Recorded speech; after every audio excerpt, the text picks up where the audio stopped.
You know, like the SV one for better. That's something with Legends Arceus. That game has potential for some good challenges. Oh yeah.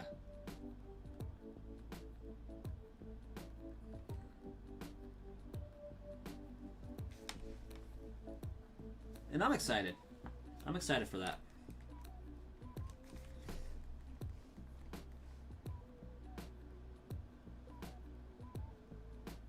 Oh, come on.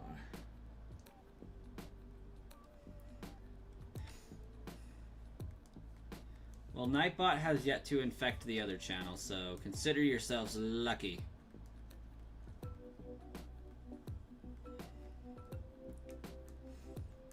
Nightbot's job is not to be where he's wanted, it's to be where he's needed.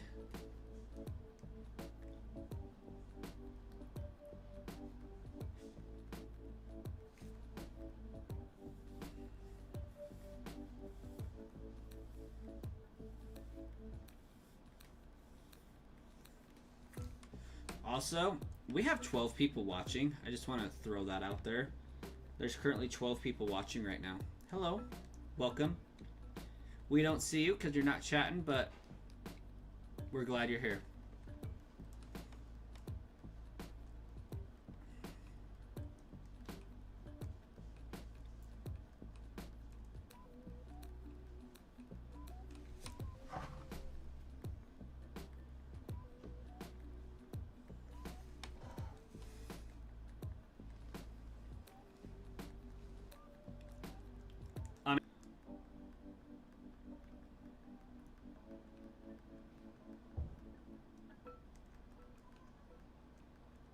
Consequences and all that.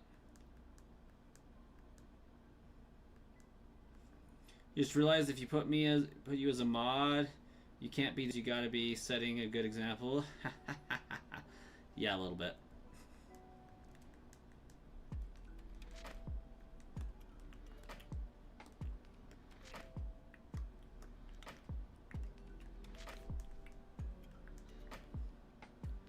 That's where Nightbot learned it. Yeah. Nightbot did its understudying with me.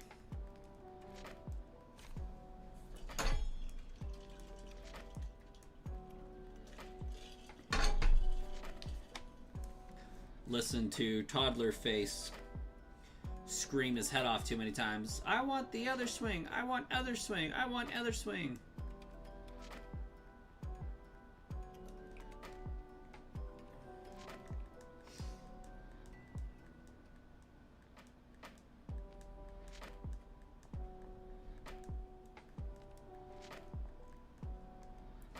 Does make me wonder who from the old channel has migrated over to Sludge.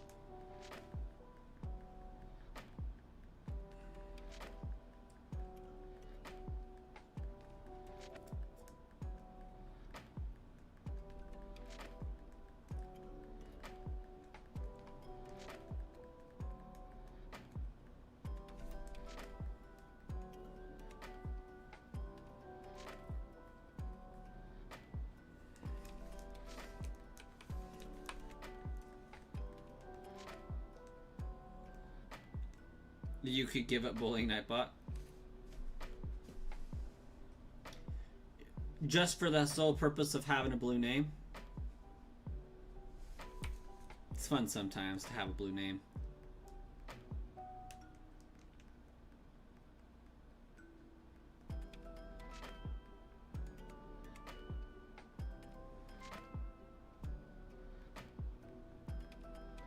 Oh crap. Sorry, Psyduck.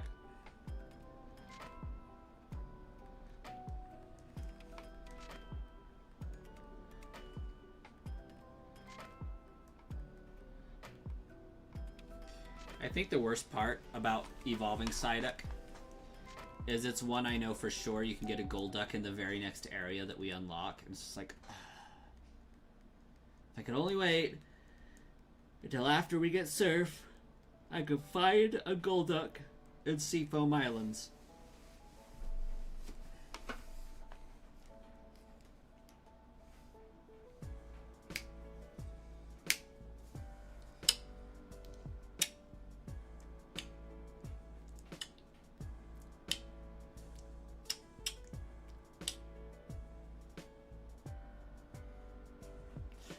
He's technically not smart enough to have anything more than the blue name.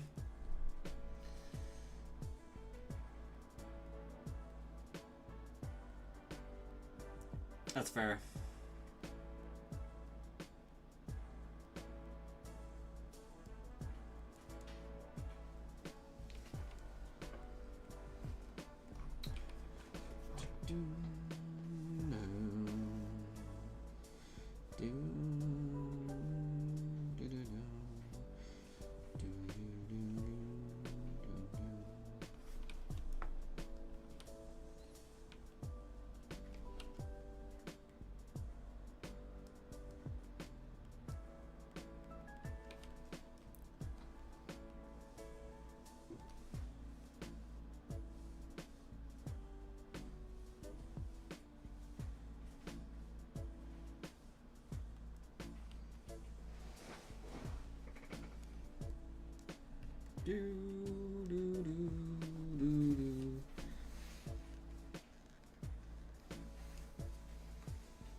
Neither is Nightbot, but he has a blue name.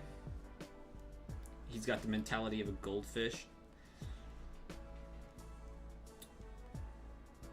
Accurate.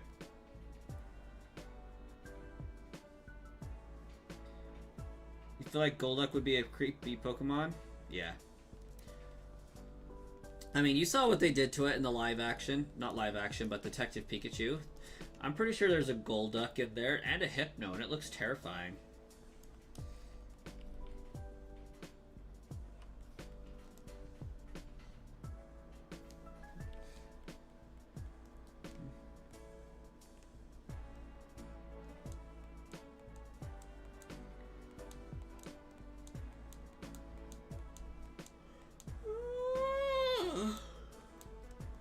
Yo, I don't want to go to work tomorrow. Like, I'm glad I get to, but I don't want to.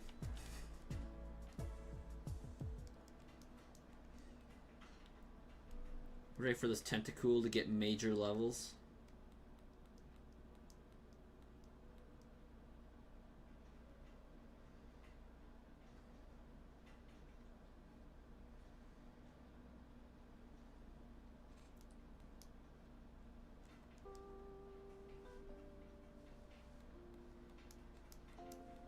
A goldfish beat Elden Ring?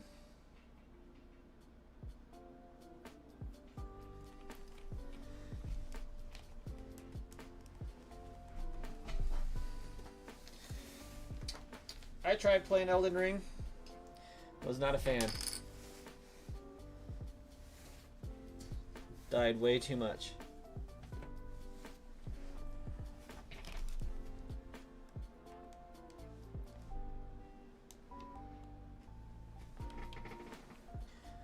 You wish you could be a billionaire and not go to work? Be the best thing ever. I concur.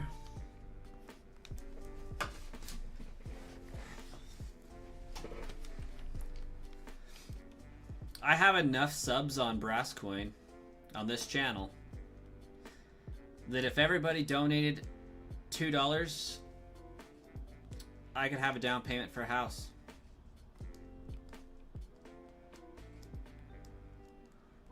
And that would be like the single greatest thing ever. Just everybody on one day, all the subscribers just decide. Super chat. $2.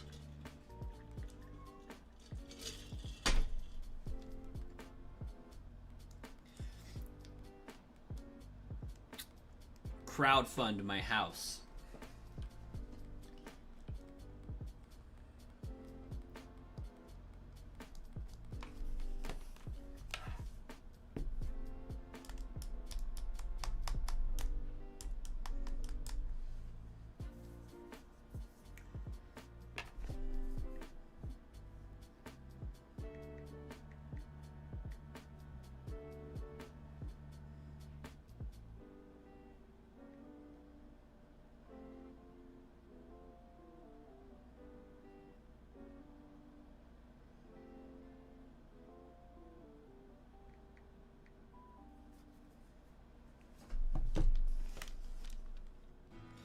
if all of my subscribers super chatted $100, I'd be a millionaire.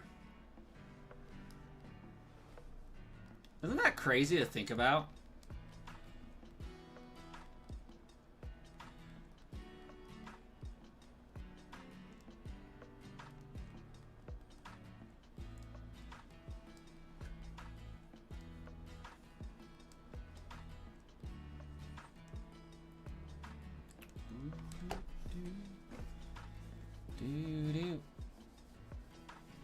We do. We do. We do dee dee dee da. We do. We do. We do. We do.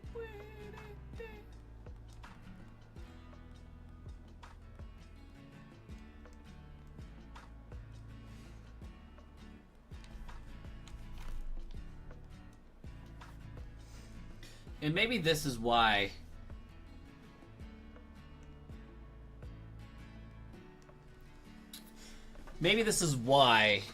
the channel probably won't ever reach 100,000 subscribers. You know, there are people that go on TikTok Live and beg for donations day after day for a living, and you don't know how them people look at themselves in the mirror every day. You don't like those people.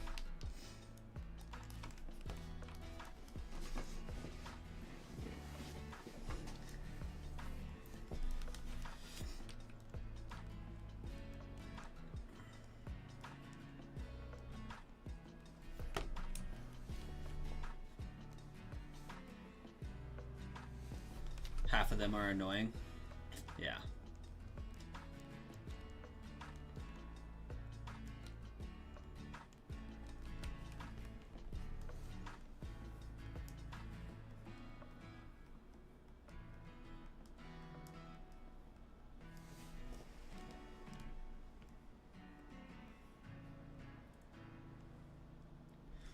It's the equivalent of people faking homeless to get money. It is disgusting.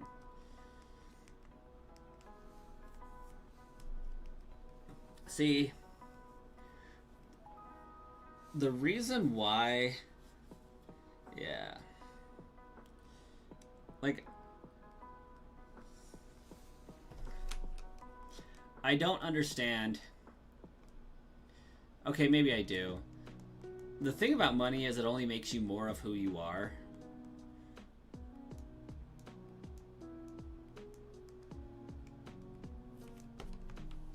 So that's why people that like buy lottery tickets and win the Powerball are usually broke within 10 years, is because the money only makes them more of what they are. It's very rare that somebody comes out on top of that. But I have a plan. A legitimate, fully actionable plan for if I ever come into money.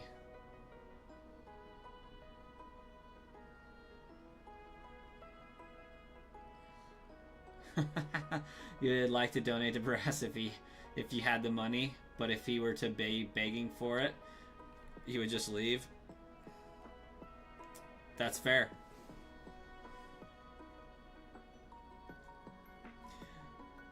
Evan, yes. My plan is eventually to trade all these up to Gen 9. Well, at least to Pokemon Home. The plan at the end of this run is to shiny hunt Mewtwo. And that's going to be a challenge. Yo, Dr. Snapper, welcome. Also, welcome, Evan, welcome. It says, Evan CZ the Hunter. Do you shiny hunt?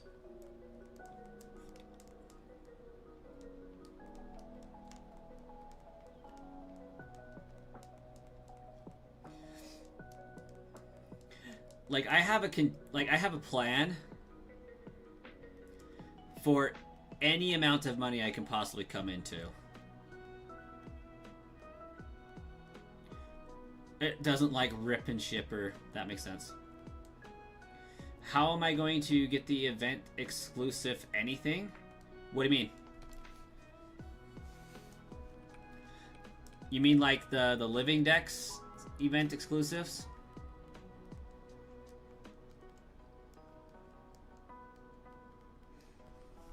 Like, for example, when we get to Gen 3, like Jirachi, Deoxys, and all that.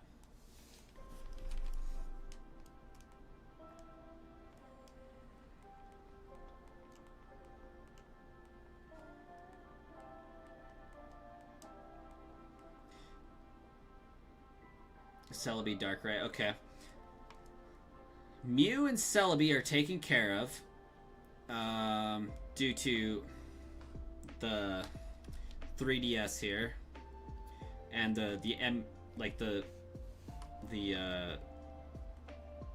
eShop purchases for all of the Pokemon games there. It doesn't really get tricky until Gen 3. Gen 4, Darkrai, there's still glitches for Gen 4 to get around needing the item. For example, you can technically in Gen 4 Game Shark a walk through walls code and walk straight up to Darkrai if you know where it physically exists on the overworld, which is really cool.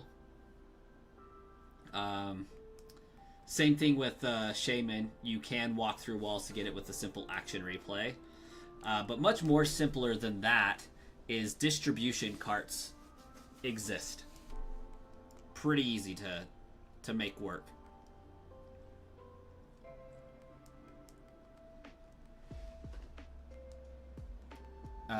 Second to that, Pokemon Go has a good number of those Pokemon available. And I already have them in some forms. Since you haven't seen my content, favorite Pokemon game? Mainline or spin-off? Mainline, Pokemon Sapphire. Hands down, Pokemon Sapphire. Then Pokemon Coliseum. I loved that concept. I love the darker grunge for Pokemon Coliseum, getting to snag other people's Pokemon. I think that was so cool. What about you, Evan?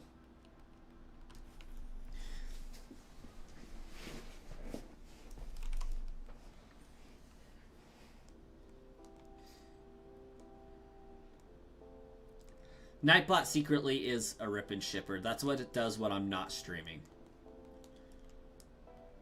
It just goes and hangs out and tries to sell sketchy Pokemon cards.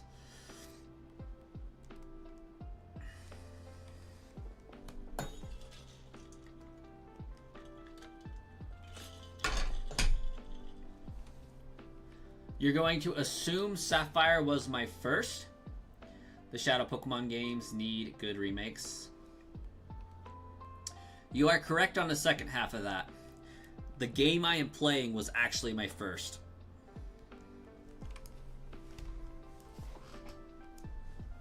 Where at? Woo!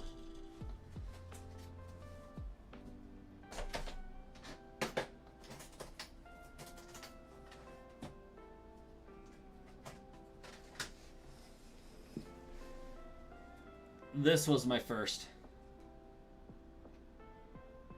Pokemon Blue. On the old GBA.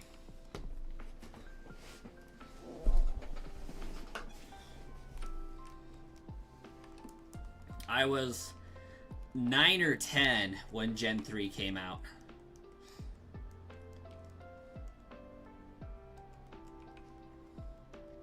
Why Sapphire over Emerald? Because the only thing Emerald has over Sapphire is the Battle Tower. And I don't like that that much. I like collecting the Pokemon, playing the game. And I don't know. I like Kyogre way more than Groudon. Rayquaza is cool, but you could get it in both anyways. I do understand why more people like Emerald. But for me, Sapphire was just the one. I always chose Swampert, Mudkip as the starter. And you would think that would be better for Pokemon Emerald, and Trico would be the better starter for Sapphire, and you'd be right, but I always chose Mudkip. And it added a little bit of difficulty to the game, since your main starter wasn't strong against the Team Aqua people. I don't know, just Sapphire, it's blue, I like blue. And it was just really fun. Emerald's nice for the Deoxys ability, and Japanese Emerald's nice for the Mew ability. Steven is the infinitely superior champion. Yes! Also, the fact that their name, their theme fits Steven far better. So I heard you like Mudkips. I do. I do, so much so. Okay, so the reason why I like Gen 3 over any of the others... Name a bad Pokemon from Gen 3.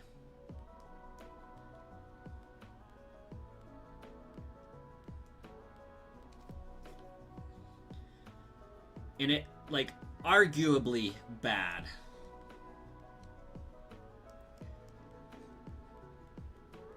Because I don't really think it can be done.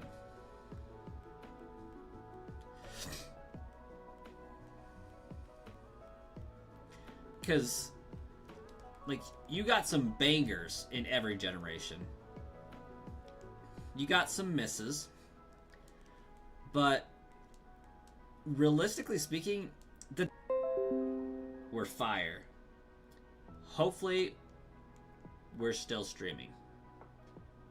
Oh, I done got my Psyduck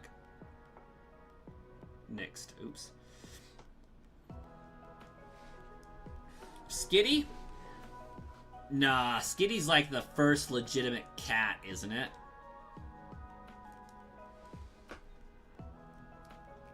So, Delcatty and Spinda. The Spinda's like unique, though. Spinda's a cool idea, in theory. But, like, battle-wise, yeah.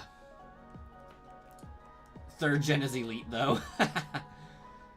Favorites are Trico. Fair. Mystery Dungeon. Explorers. Black and White 1. Ultra Sun, Ultra Moon. Gen 5 happens to be my second favorite generation. Purely for the story.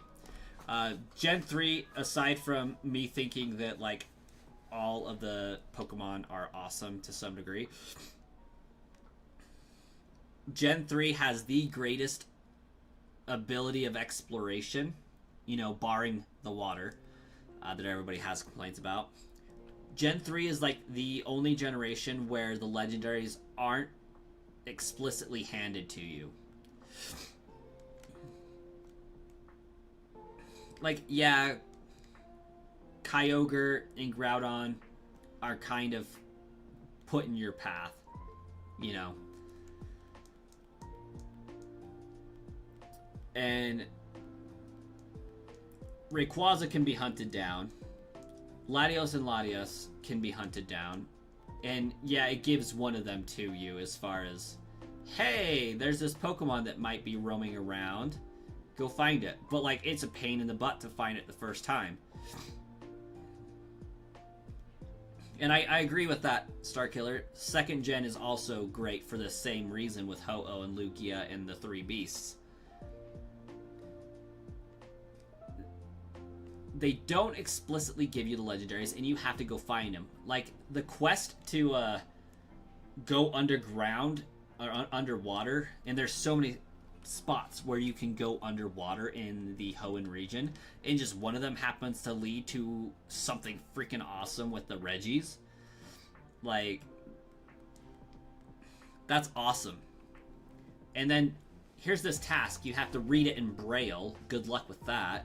because the internet wasn't huge. It was existing, but it wasn't huge.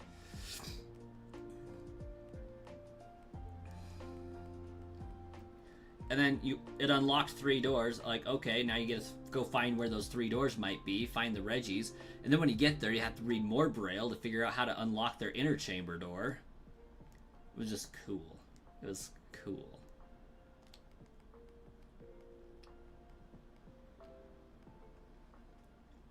Unique, still garbage in battle. Ah, yes, but the qualifications were not stupendous in battle. It's just like the Pokemon themselves are not dumb. For example, Bruxish in Gen 7. Is it Gen 7? I feel like it's Gen 7.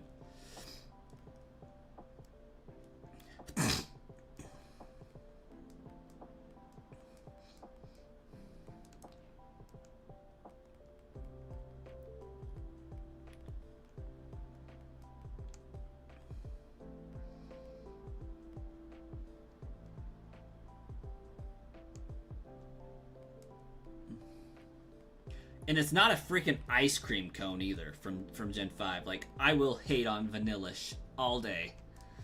And I love Gen 5. The Reggies are cool, but it's really dumb that without the internet you couldn't get it without reading Braille or knowing someone who read Braille, and that's assuming you recognized it as Braille.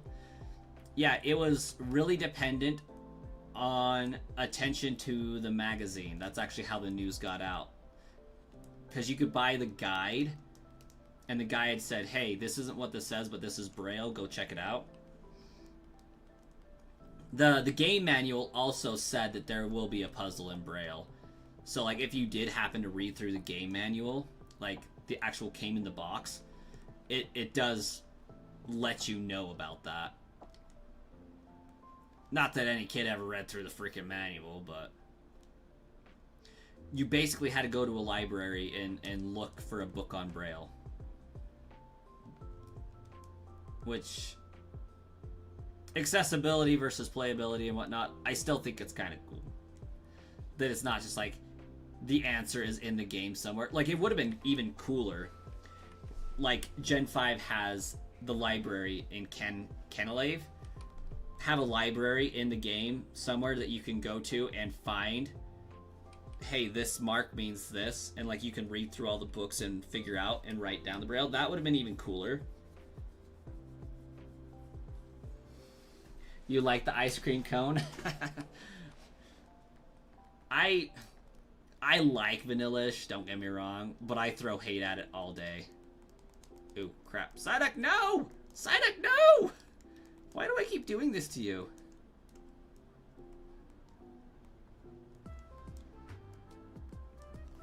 Oh, and Evan, just so you know here, let's see. Let's grab this. Boom. We need this. This.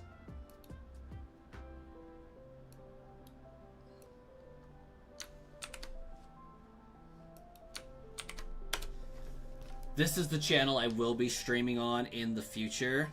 We're kind of wrapping up some things on this channel, but come October, I will be streaming Legend ZA on this channel I linked for you.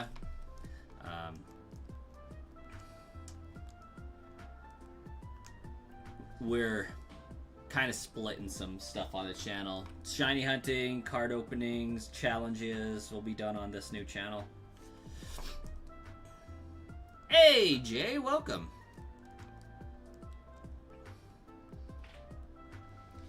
It's better than an upside-down Pokeball with eyes. That's essentially a mimic. Yes. Voltorb. Possessed Pokeball.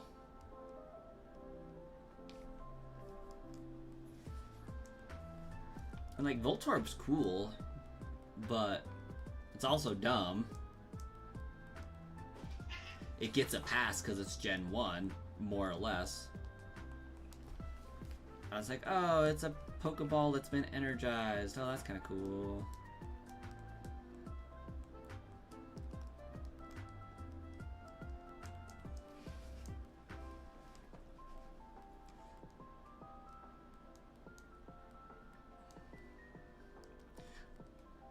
one cool Pokemon.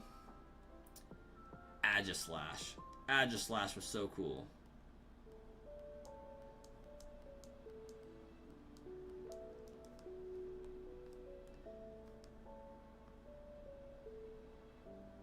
Nothing gets a pass, even if peak Pokemon doesn't get a pass. Fair. Does Brascoin know his mic is muted? I do not.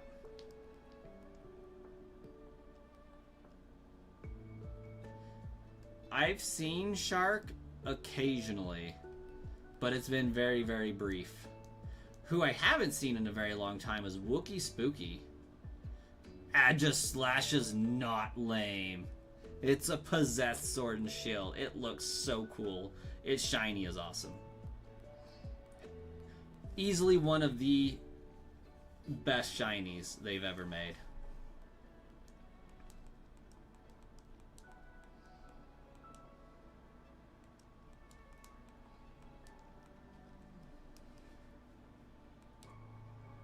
Muted. Jay, I think you need your hearing aids turned up. This is coming from the biggest Gen 6 hater you'll ever see.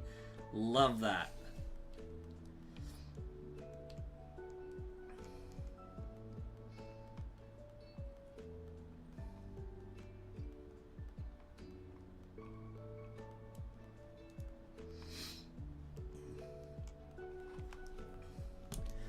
The gens that I hate on the most are Gen 7 and 8. And it fluctuates back and forth between the two.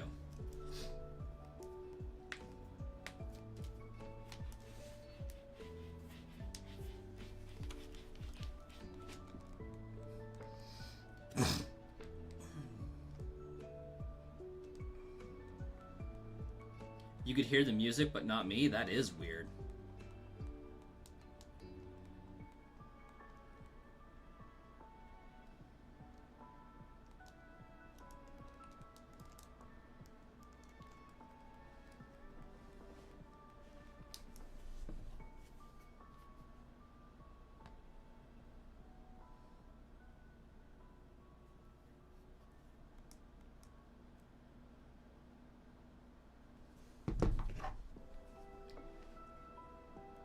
Do you play Pokemon Stadium or Stadium 2? Definitely Stadium 1 first.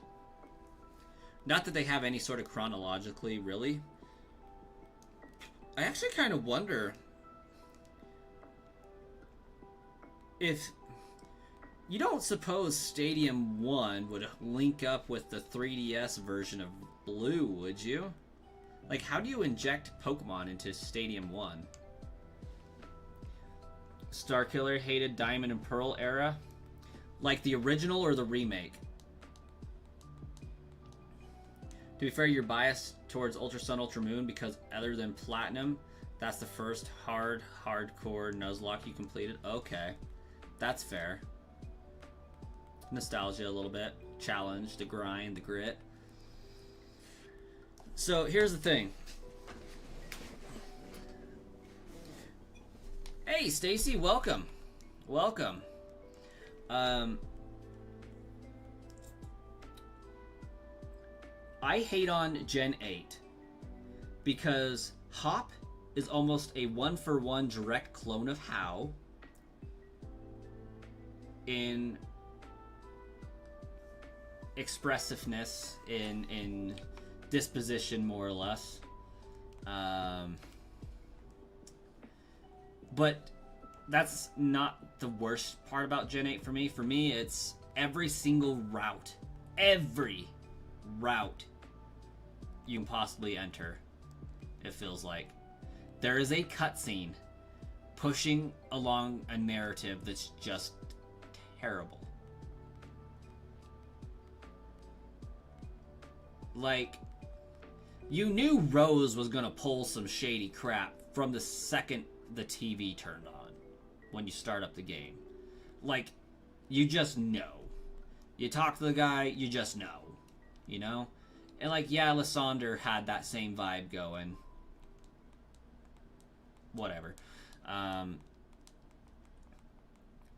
But it was just so derailing. It detracted so much from the experience that, oh hey, yeah, I just entered some new route, let me go see what Pokemon are here. Like, yeah, this is awesome, let's go fill in some decks. And then it's just story. That's like, yeah, you could have deduced that just by walking through the area. We didn't need a cutscene explaining it. Like, let that be optional. That's my big beef with it. But the DLC, though, that was fire. Isle of Armor, peak. That is an example of how DLC should be done. Gen 7. I used to hate on Gen 7 a lot. And then I replayed it in order to get to a point where I could shiny hunt type Knoll and Poipole. And it almost redeemed itself. Almost. I was having a blast with it. Right up until the point where to easily shiny hunt type Knoll, you have to beat the game, complete, everything, and then you go see Mrs. Wick and just, soft reset in front of Miss Wick to get type Knoll. In order to do that, there is this extremely long, completely redundant, stupid, unoptional Rainbow Rocket.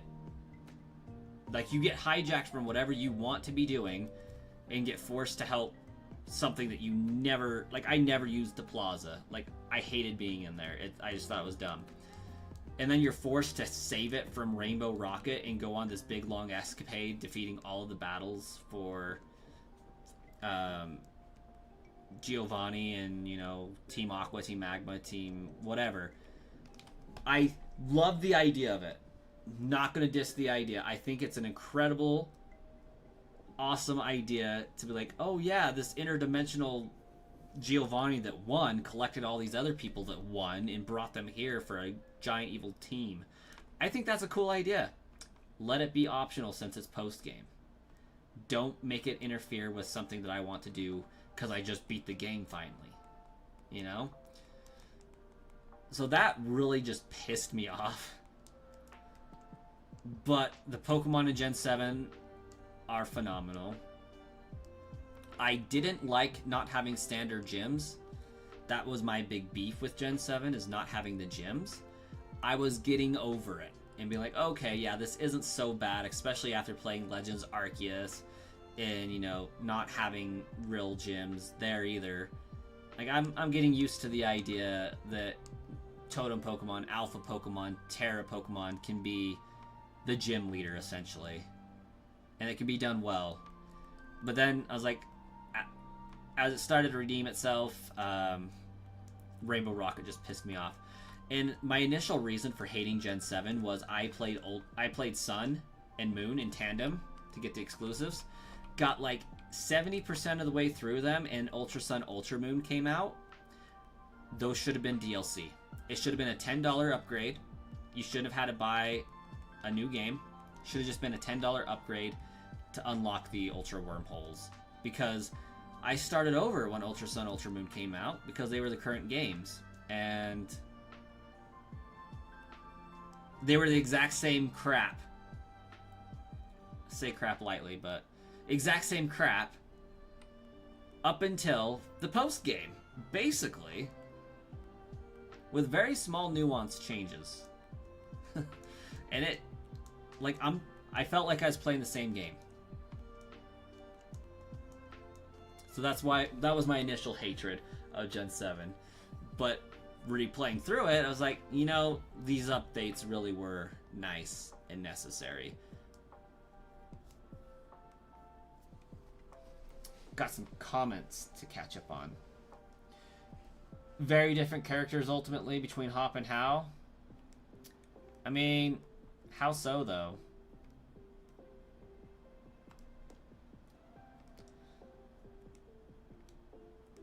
You think Arceus is trash along with Palkia and the other one? Can't remember. Oh, it's just original Gen 4.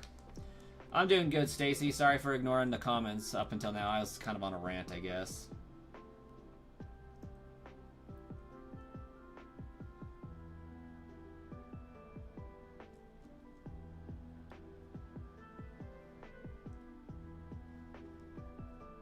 You like Rose as a character, but he's not villain material. His assistant should have been Sword and Shield's villain. Oh, yes, and she almost was.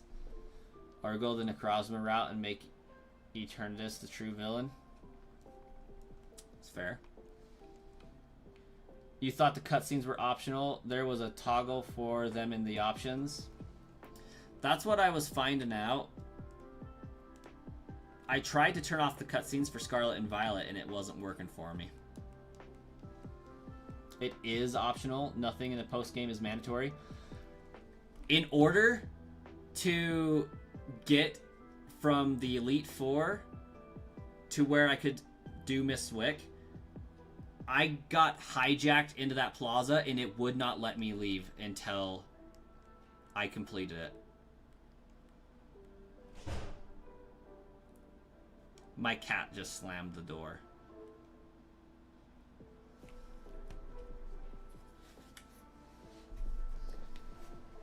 Oh, hopefully my cat didn't just wake up my kid.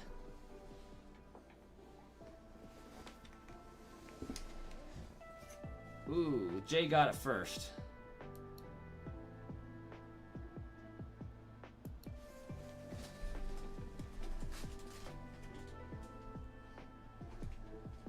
Ooh.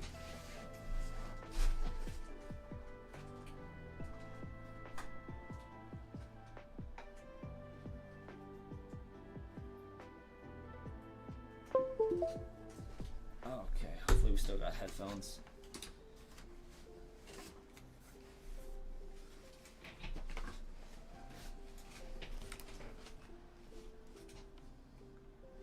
Yes, optional by nature of being post-game. You're not required to do the post-game. You've only done the post-game in Fire Red, Leaf Green. So there's post-game as far as the dex is complete. You get to unlock the national dex in Gen 4. There's post-game as far as the gym leaders are the game. Beat the gym leader, beat the Elite Four, you've beat the game. But that's not necessarily what post-game means. So I will disagree on that. Finishing the dex is not post-game. That is the game. And granted, yeah, I didn't have to wait until after the Elite Four to try to get that, but it is easy to miss if you don't have the space in your inventory for it, and you would have to go back and get it. But picking up Type Null isn't exactly post-game.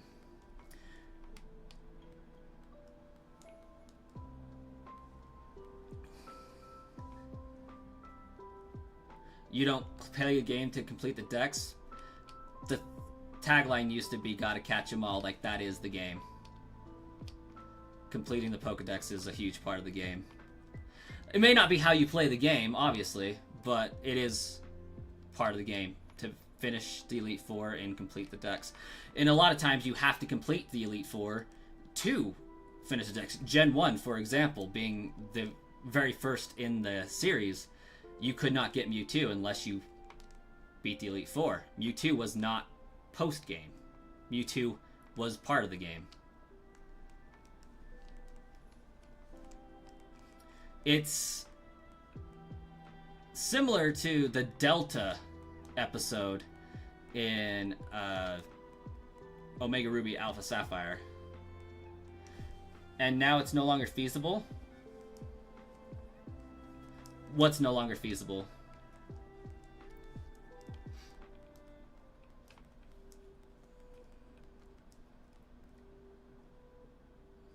I have not heard of that, Stacy. And yes, Pokemon Stadium isn't for everyone. It really is kind of like Mario Party with Pokemon. Extremely simplified.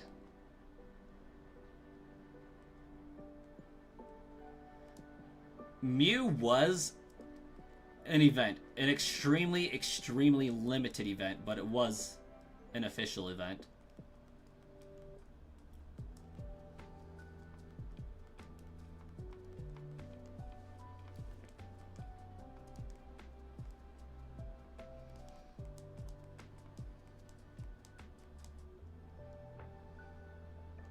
Technically, mythicals, I think with the exception of Mew, aren't in the dex. Mew's a hard one to pinpoint just because when you get it, it does have a dex entry, but because it's the last one in the list, you will never see it unless you get it, so the dex is officially completed. I would have to check on the certificate, though. And I'll actually do that at the end of this run.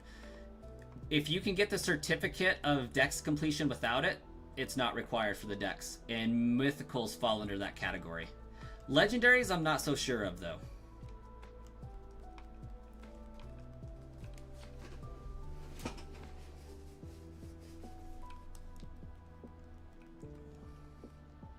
But I know Gen 3, you can complete the dex without Deoxys and Jirachi. Gen 2, you can complete the dex and get the certificate without Celebi. Gen 4, my knowledge is a little bit shaky on with Darkrai, Arceus. I would have to check on those ones as well. But you can get the dex, the certificate of dex completion without the mythicals in most, if not all, cases.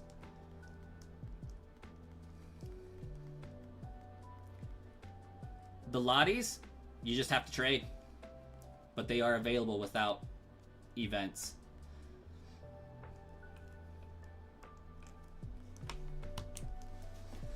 You love your Deoxys? I love Deoxys too.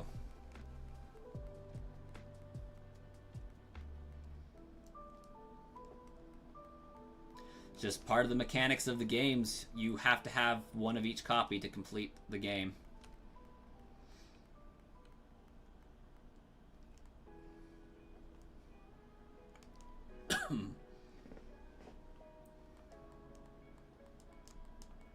Since trading was designed to be a part of the game as well. Oh, apparently I have no Psyduck to train right now. Wonder how long that's been a thing.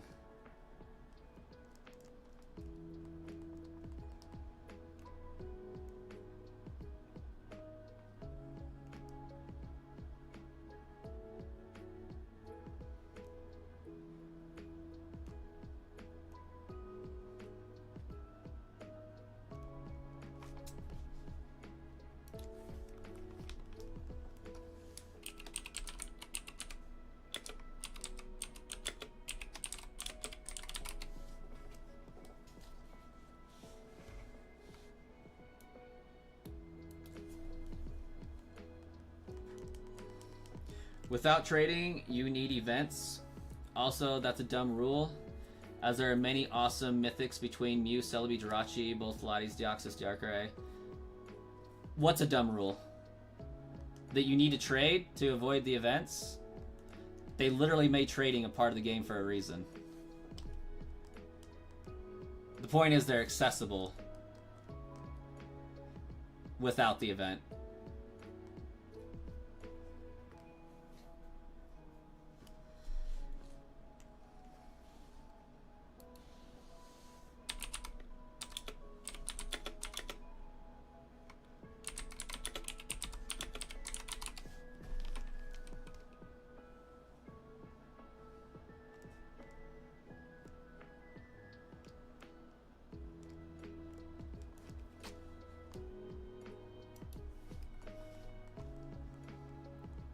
Not counting mythicals to complete the dex, the game literally doesn't count them to complete the dex. Like, you get the certificate without it. Like, they legitimately are not in the dex. You get a dex entry if you collect them, but they are not considered by the game to be a part of the dex. That's just the way the game works. At least up to Gen 3. Technically speaking, in America, Celebi wasn't even an option in Gen 2. Deoxys should, in fact, be an Ultra Beast, but it depends on if it came interdimensionally or if it was originating in the same dimension, because I think I did do a tangent on that a long time ago. Deoxys, while a space creature coming from distant space, isn't known to be traversing dimensions like the Ultra Beasts do. So there is a distinction there. I think it's stupid too. Celebi was legit. Apparently the US, when the game came out, just didn't have the infrastructure to facilitate cell phone distribution of Pokemon, because not everybody had cell phones. In Japan, they were extremely common. Like, the way you actually unlock Celebi is like an acid trip. You had to plug in your Game Boy Color to your parents' cell phone and send a text message, receive a text message back, and then that would download it to your Game Boy or something stupid like that. It was like, what even? Technically, all Pokemon came in from other dimensions. They came in from outer space. Coming in from other dimensions is unknown.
You still remember when text messages cost money?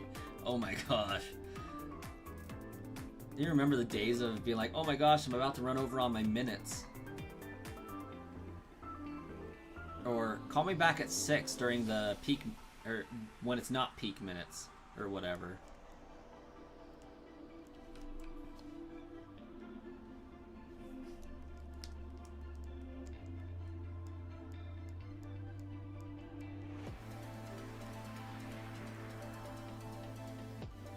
But back to the point on, like, what got us out on this tangent in the first place.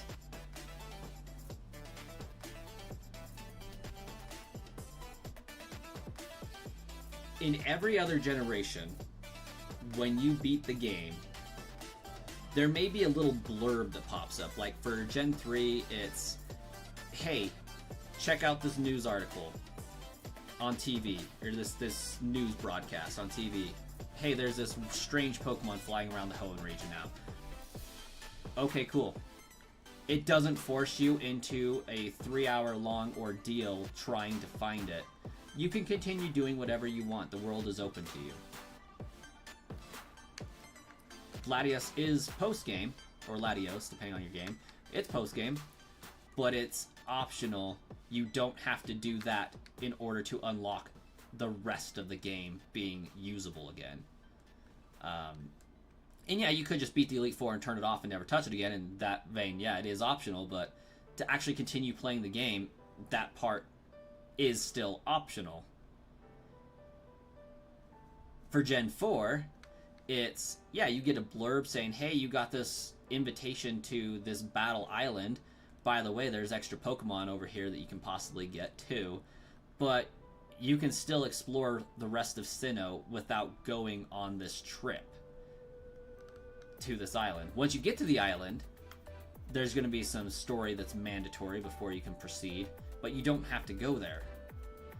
Gen 5, you beat the Elite Four. You can go track down the sages, but you don't have to continue filling in the Pokedex. You can just fill in the Pokedex and find them as you want. I don't even remember the deals, or like the post game for Gen 6. Gen 2, you have the entirety of Kanto that you can go and explore. That's optional. And to a degree, you have to in order to finish the Pokedex. But you can still do things around Johto without doing that whole ordeal. It doesn't just drop you into the SSN and say you're stuck here until you arrive in Kanto. Sun and Moon, or more specifically Ultra Sun, Ultra Moon, you beat the Elite Four, and in order for you to do literally anything else, you get hijacked into this room and you cannot leave until it's complete. Like, you're just stuck doing this task. To be fair, it's only the Rainbow Rocket help that you have to do. Once you purge that, they take over the help people. I forget what that island's called. They take over Lily's parents' place. I don't even remember what it's called. They take over the mansion in the Ether Paradise. They take over the Ether Paradise. And yes, you don't have to go there. That part is true. You don't have to do the Aether Paradise part of that post-game to enjoy the rest of the game. You can, I believe you can fly away from that. But you do get hijacked and put in that plaza that you have to beat Rocket in order to get out of.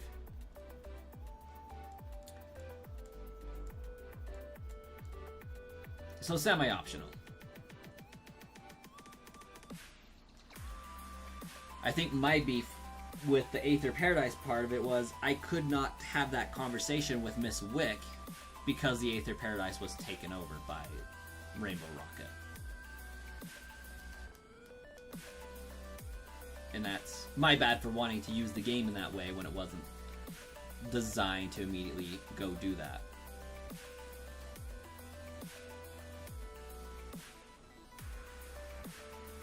Ah, the internet screeching noise.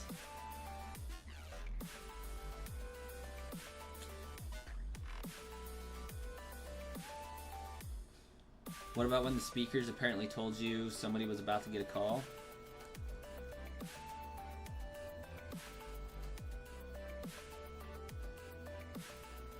Your mom still has a house phone? Nice. Is it hanging on the wall?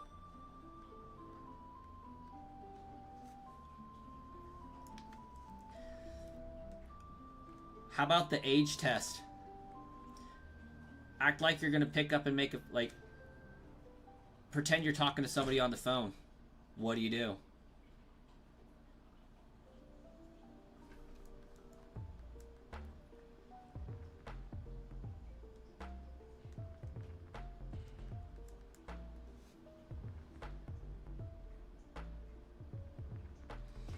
Because my kid will see my wife and I talking on the phone, and he'll find any object like TV remote and hold it up to his ear and go, "Hello? Hello?" But if we're acting like we're pretending to talk on the phone with him too, it's just an instant. But if I were to ask my niece and nephew what's the symbol for being on the phone, they'll go like this.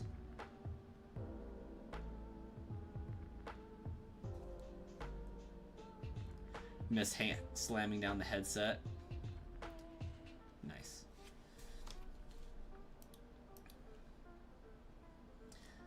There was some degree of satisfaction for that, wasn't there?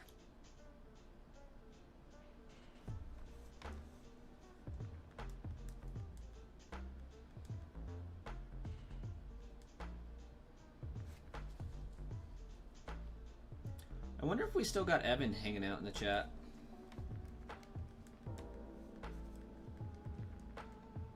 Haven't heard from him in a minute.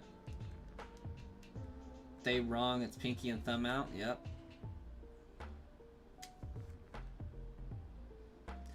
Some people do this, like, hello? They're like, what are you doing? Like, you don't even hold a cell phone like that. What are you doing?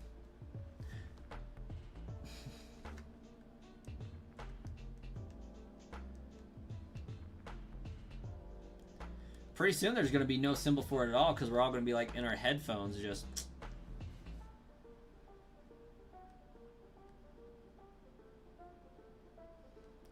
Oh my gosh, the Nokias. I think we still have one. My mom kept like all of the cell phones over the years. I'm pretty sure we still have 2 Nokia phones.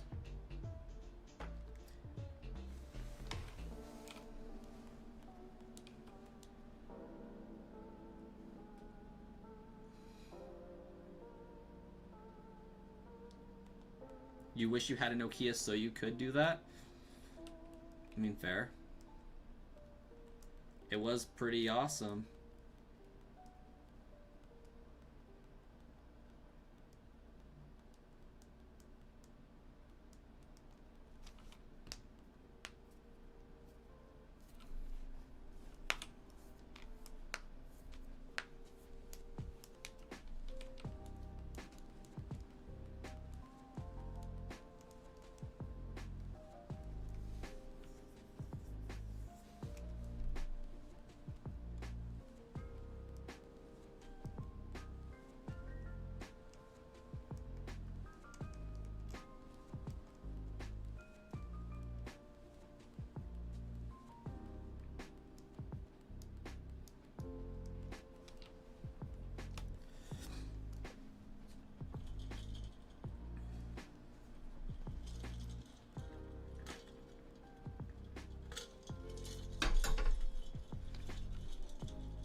Ooh.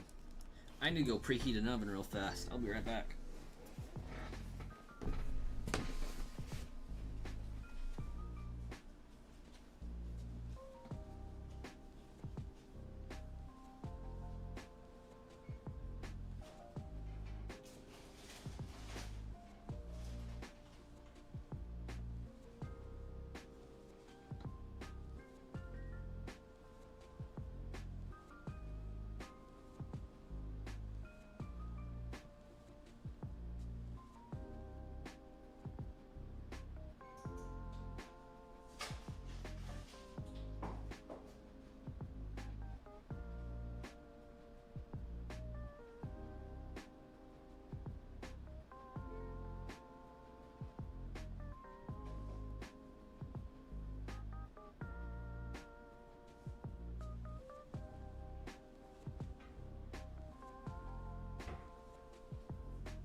I screwed up.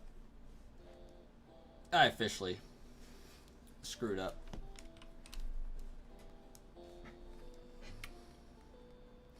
I had one job. I was supposed to preheat the oven and put macaroni and cheese in the oven and have it cooked for dinner tonight. Little did I know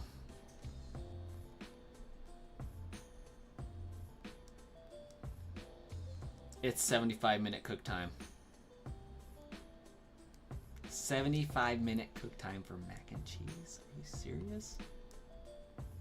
I was thinking, like, you know, maybe 30 minutes, warm it up. No.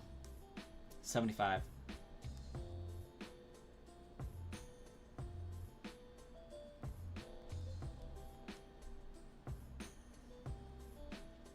I think my wife might just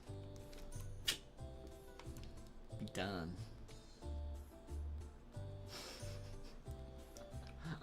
I had one job. So, assuming the oven takes 10 minutes to preheat, I get it in at 10:17. That's gonna put us dinner at 11:30, give or take.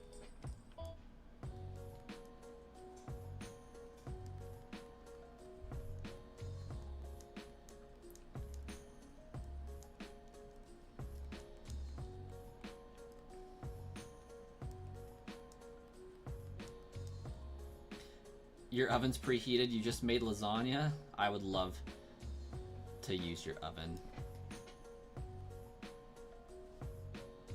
Today your house was preheated, it got into the high 90s. Oh my gosh. You might as well order pizza.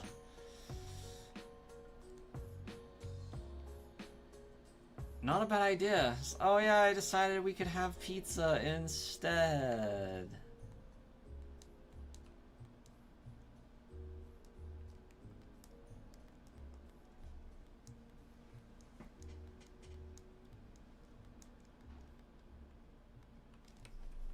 How much will that cost to get delivered, I wonder? And will they deliver it this late?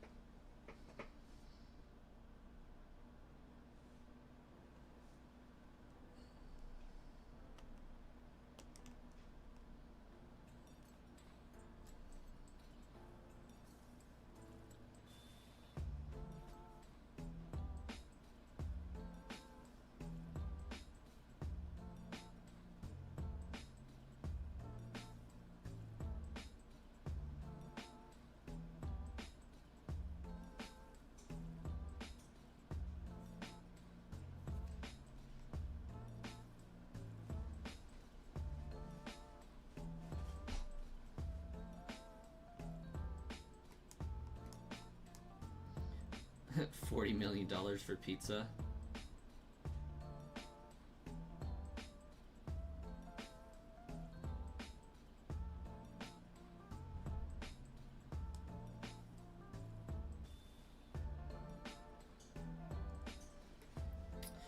$23. I have free Domino's to redeem. What do I got? Parmesan bites? No, I'm good, fam. My deals.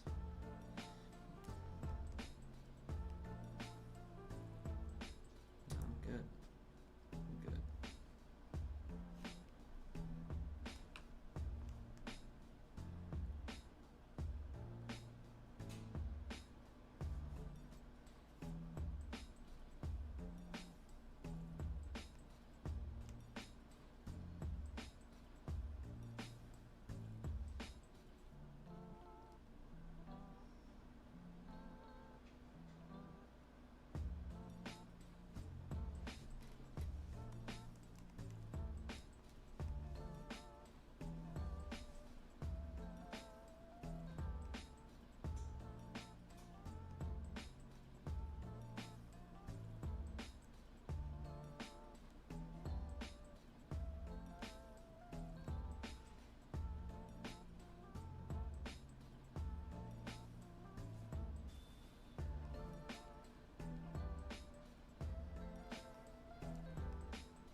It's gonna cost me $30.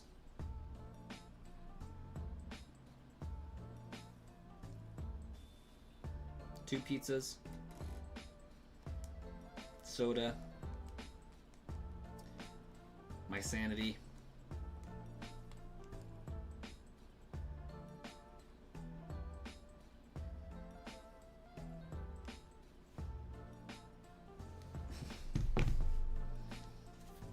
It's better than getting yelled at. Rightfully so, though, because, like, legitimately all I had to do was check the freaking instructions earlier.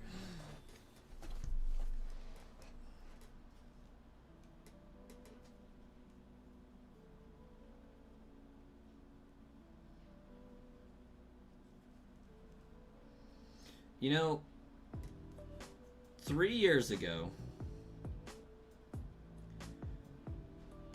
I would have said, who the heck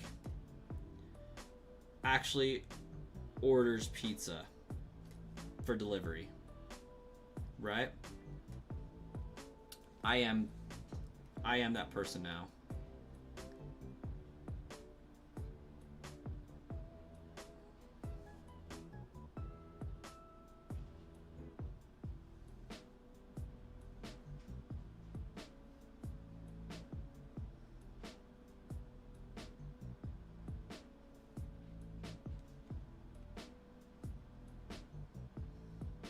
Like, I will order a Jimmy John's sandwich all day if it means I don't have to get in my car and go get it. What is the extreme living challenge? So normally, if you were trying to complete the Pokedex, Stacy, you would beat the game, beat the Elite Four, and then have, you know, really strong trainers to switch train your Pokemon on. So I sent out Psyduck because Psyduck's weak. So I transfer into Persian because Persian's strong and I can beat the Pokemon with Persian, and it splits the experience, so both Pokemon get a little experience. Normally, you would get to the Elite Four and split train on their Pokemon because they're really strong. You can level them up really quickly. The Living Dex challenge is where you get Bulbasaur at the beginning of the game. By the end of the game, it's a Venusaur, and you've obtained in your Pokedex a Bulbasaur, Ivysaur, and a Venusaur. The Living Dex is, I have to have a Bulbasaur, I have to physically have a Venusaur, I have to physically have an Ivysaur.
Has to have one of each Pokemon physically in my possession, not just filled in the Pokedex.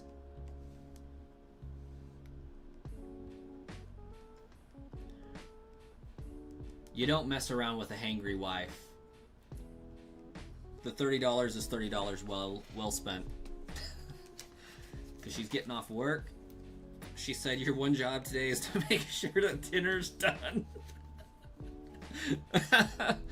Oh.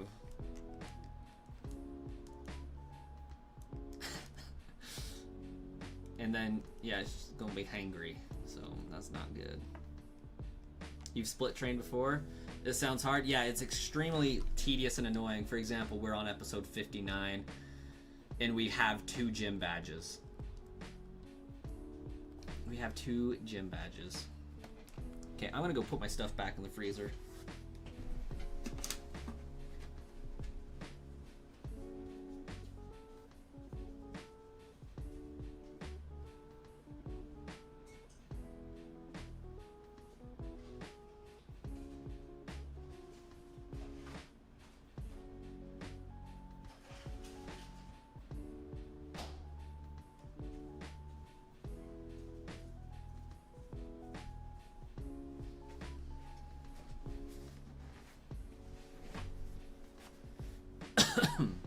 When did they make the XP share?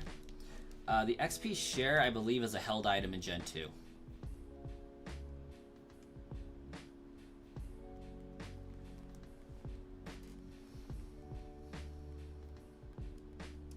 Still need 7 more.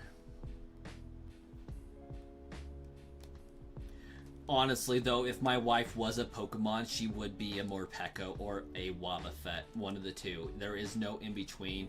It is a Morpeko or a Wobbuffet.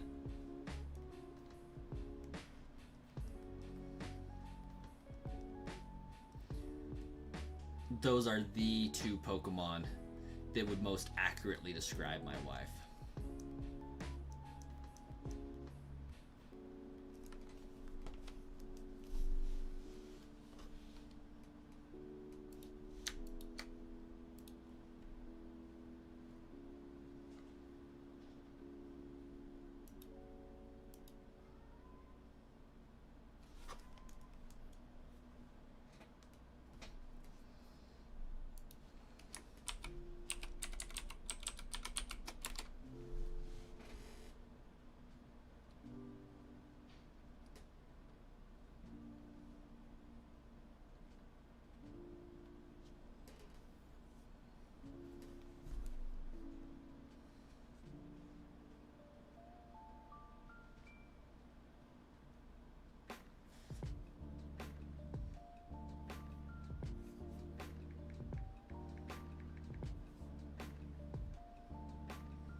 Oh, come on. Am I not going to find any?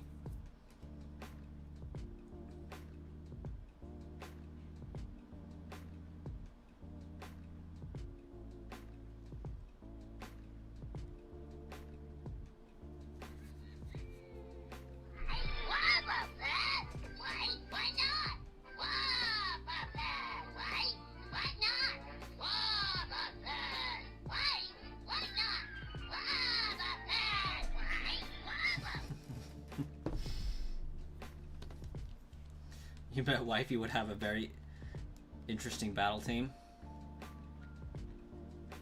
She works in the online grocery pickup department for our local Walmart. And she works the evening shift because I have a bank job and work banking hours. And we basically do a child swap. Monday, Wednesday, and... Yeah, Monday and Wednesday, we have to send our kids to my parents' house for like 3 hours while she goes to work until I get off of work. And then on Tuesday, I'm off because I work every Saturday by choice. And she has Thursday, Friday off, and I have Sunday off. So it just means that there's 2 days where the kid has to be at my parents' house for 3 hours. So between our working schedules, there's like 6 hours of unaccounted for baby time. So yeah, basically. But it is time to end the stream. We got a few Pokemon down. We've got a few more to get before we can face Koga, but I think like 3 more streams and we might maybe get it. So